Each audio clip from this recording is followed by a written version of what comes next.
Now, this is where I'm going to stop and say, if you have follow-up questions, you can raise your hand. You can also use the cards on your table, and we will continue to get these through this event. All right, lightning round. I'd like to know from each of you in a very short answer if you support the idea of councilmanic privilege. And I know this is a very educated group, but councilmanic privilege, the idea that a council person, district council person, has control over development in that district. Do you support it, and why or why not? We'll start with you, Mr. Chair. Well, I think I would change it. I support it to a degree. I would like to see something like a 60-40 split, where you have maybe 40% of the residents having a say in what happens, whether it's zoning, whether that's issues of development. And I think that's key because there are problems now in the councilmanic district, I think, because folks have felt like they really didn't have an opportunity to have a say. The lightning round. So I would say, as I wrap up, that really a 60-40 split, 60% because I think there's some things the councilperson may have privy to in terms of some knowledge that a resident would not. But I think having that 60-40 split would ensure that the two would have to come together and make some compromise. Councilwoman Tasco. Well, I'm not sure that the city council representative controls the zoning in the district or the development.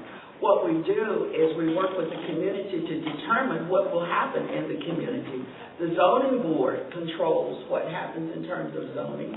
If we have to convey land to a developer in our district, we work very closely with the community on trying to determine what the development will look like, what benefit it will be to the community. And then if the community, the way I've operated it with Ms. Marion Johnson representing my district before the zoning board, is that there's always community input before we make any decision on zoning. And do you support the way that it is working now, or would you change it?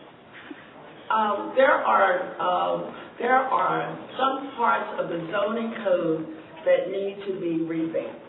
And as you look at how some issues are raised around zoning, we do need to change the zoning code, but you have to change it in a holistic way. There's a ballot issue that says that we will have a zoning commission that will take a look at the zoning code. We will each have a representative on the zoning commission to determine what those changes would be. And so sometimes the zoning code works against the community as well, and the neighbors in the community.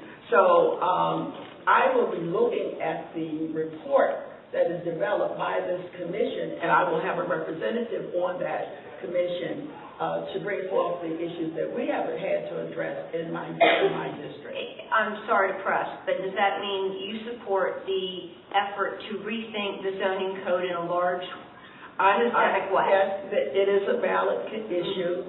I voted for it in City Council after amending it so that Council and the Commission could have dialogue after the meeting was done. Okay, so, thank you, ma'am. Yes, I support that. Okay, Mr. Hankins. Well, actually, I support what she said, you know. You know what? I don't think the problem is the current structure of City Council. Those people who set up City Council, I think they had vision. I think what happened over the years is that we, the people, have allowed City Council to move away from their job responsibilities. That's why we have the councilman at large and district council. I think the district council person need to have, say so in their districts.